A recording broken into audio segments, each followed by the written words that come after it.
Hello good evening. हमारे आपको फिर से पढ़ा रहा है फ्रैक्शन, जो है क्लास 7 का बुक है RD शर्मा, और चैप्टर है 2.3 और फ्रैक्शन है। फ्रैक्शन में हमको डिवाइड करना और क्वेश्चन नंबर है 3, और लेकिन 2 का हम आपको ये बताए थे 6 and 1 and 4, 6 and 1/4 by 2 and 3/5। तो इसको हम इसमें बदल दिए फ्रैक्शन में, तो 25/4 डिवाइडेड बाय 13/5 हुआ, तो 25/4 तो मल्टीप्लाई हो जाएगा यहाँ, इसमें कि उलट के 5 ऊपर चला जाएगा, 13 नीचे, तो फिर ये कट दोनों को गुना कर देंगे।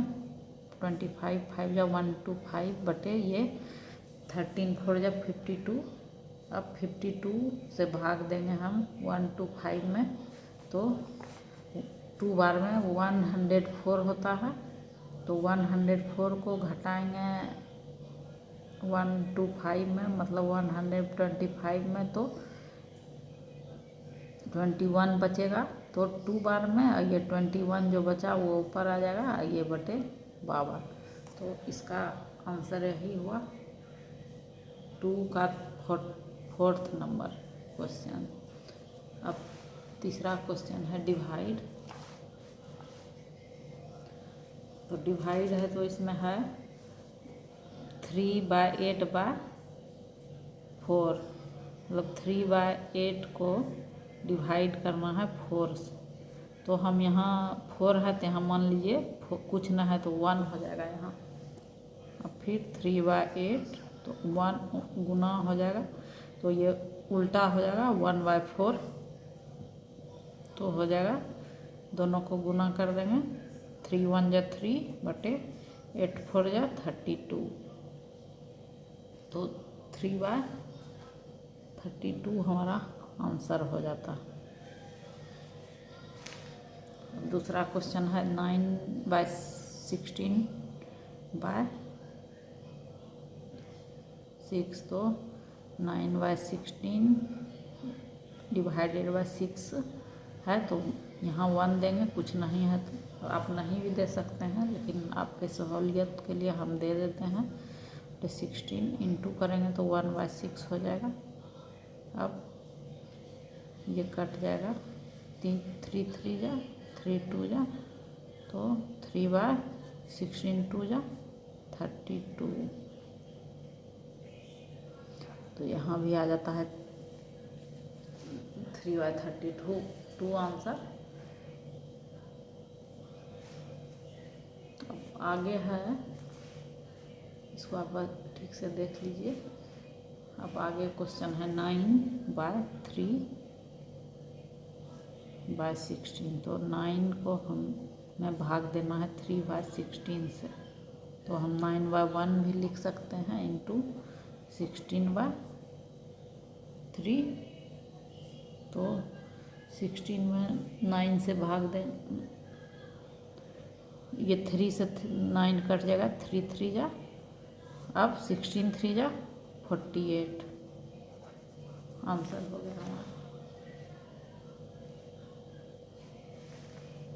अब आगे क्वेश्चन है 10/100/3, तो 10 को मान लीजिए 10/1 डिवाइडेड बाय 100/3, तो 10/1 इंटू उलट जाएगा 3/100,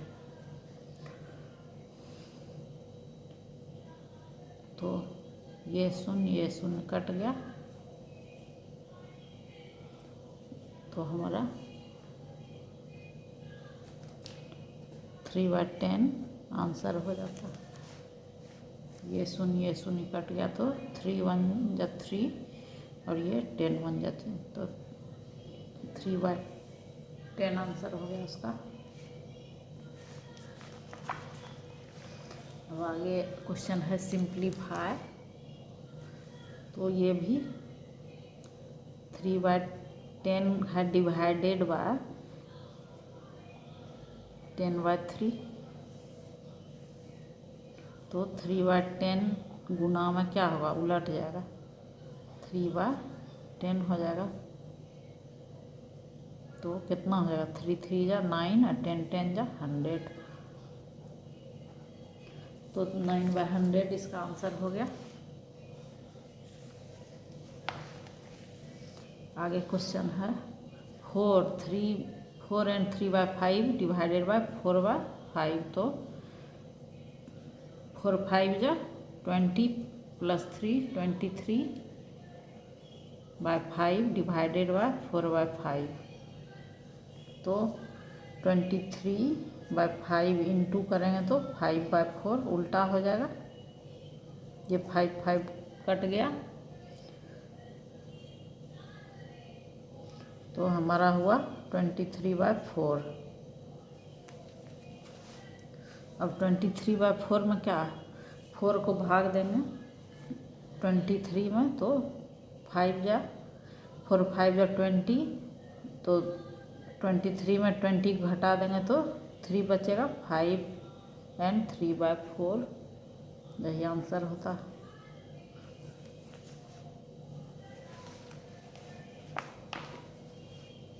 अब आगे क्वेश्चन है 5 एंड 4/7, तो इसको फिर हम बदल देंगे, 7 5 जा 35 प्लस 4 39/7 डिवाइडेड बाय 10 1 जा 10 प्लस 3 13/10। अब 39/7 इंटू ये उलट जाएगा 10/13, तो 13 3 जा 39 होता है, तो 10 3 जा 30 प्लस 7 हो जाता है, 10 3 जा 30/7, और इसको भाग दे देंगे, 7 से डिवाइड करेंगे 30 को, तो 7 4 जा 28, और 28 को 30 में घटा देंगे तो 2 बचेगा और /7, 4 एंड 2/7 आंसर।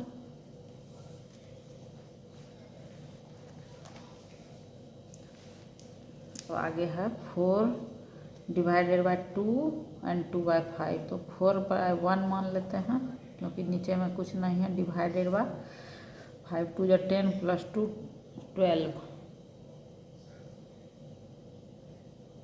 बाय ये 5,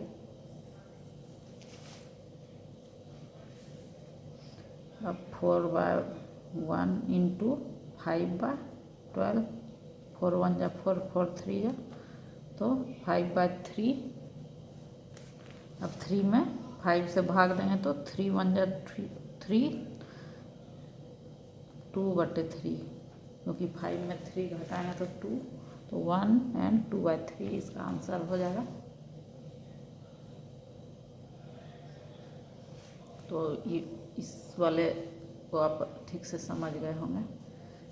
आगे 5वां क्वेश्चन है, a wire of length 12.5 meter each cut into 10 pieces of equal length, find the length of each piece।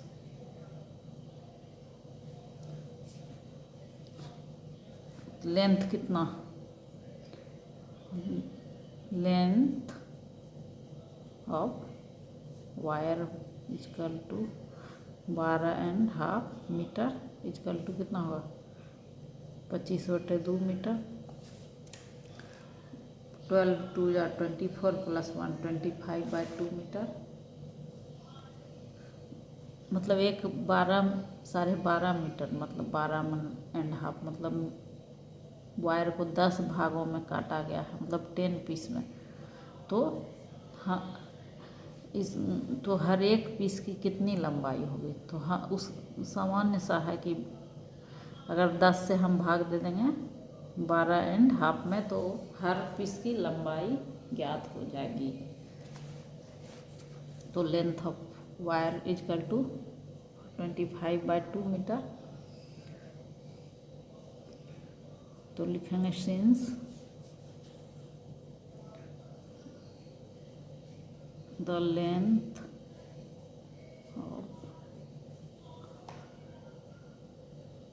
wire is equal to 25/2 meter. If we cut into 10 pieces,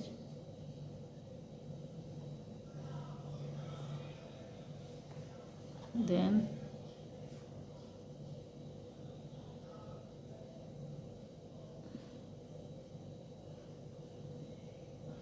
(25/2/10 हो जाएगा। मतलब इसमें इससे 10 से भाग देंगे तो क्या होगा, 25/2 भागा 10 या 25/2 गुना 1/10। तो 5 से काटते हैं, 5 5 जा 5 2 जा, तो 5/4। तो अब 4 से 5 में भाग देंगे तो 1 और 1/4 मीटर।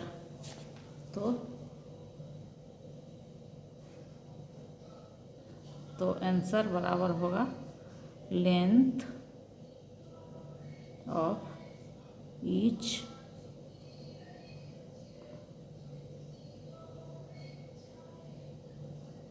इज इक्वल टू 1 और 1/4 मीटर।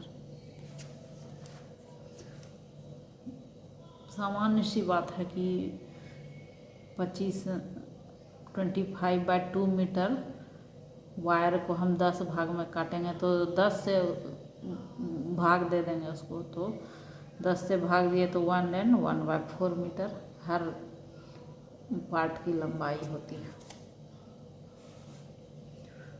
तो दोस्तों थैंक यू, धन्यवाद। प्लीज़ मेरे चैनल को सब्सक्राइब कर लीजिए और बेल आइकन दबाइए, जिससे कि हम आगे भी जो बनाएंगे वो आपके पास पहुंच जाएगा।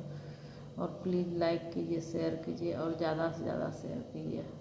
हम और भी अभी बता सकते थे, लेकिन हम सोच रहे हैं छोटे छोटे पार्ट करके आपको बताएं, जिससे कि आप ज़्यादा से ज़्यादा प्रैक्टिस करें। जितना हम बताएं उसको आप करीब 2-3 बार ज़रूर कीजिए प्रैक्टिस, जिससे आपके ये दिमाग में एकदम सेटल हो जाएगा। तो थैंक यू, धन्यवाद।